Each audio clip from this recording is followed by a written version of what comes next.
ಅನ್ನ ಸಂತರ್ಪಣೆಗೆ ಸಹಾಯಧನ ಮಾಡಿ ಇಚ್ಛಿಸುವ ಭಕ್ತಾದಿಗಳು ತಮ್ಮ ಕೈಲಾದ ಮಟ್ಟಿಗೆ ಅನ್ನ ಸಂತರ್ಪಣೆಯನ್ನು ಸ್ವೀಕರಿಸಲಾಗಿದೆ. ಹಣವನ್ನು ಸ್ವೀಕರಿಸಲಾಗುತ್ತದೆ.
ಶ್ರೀ ಶ್ರೀ ರಂಗನಾಥ ಸ್ವಾಮಿ ಯುವಕ ಸಂಘದವರಿಂದ ಅನ್ನ ಸಂತರ್ಪಣೆಯನ್ನು ಏರ್ಪಡಿಸಲಾಗಿದೆ. ಭಕ್ತಾದಿಗಳು ಹೆಚ್ಚು ಸಂಖ್ಯೆಯಲ್ಲಿ ಬಂದ ಪ್ರಸಾದ ಸ್ವೀಕರಿಸಿ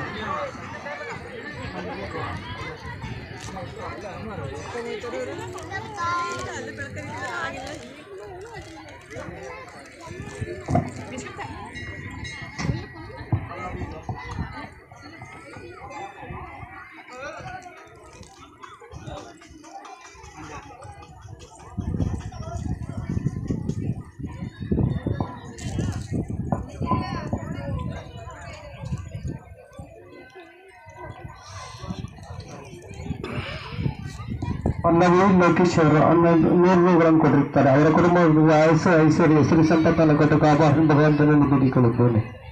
ಶ್ರೀ ರಂಗನಾಥ ಸ್ವಾಮಿ ಯುವಕ ಸಂಘದವರಿಂದ ಅನ್ನ ಸಂತರ್ಪಣೆಯನ್ನು ಏರ್ಪಡಿಸಲಾಗಿದೆ. ಭಕ್ತಾದಿಗಳು ಹೆಚ್ಚು ಸಂಖ್ಯೆಯಲ್ಲಿ ಬಂದು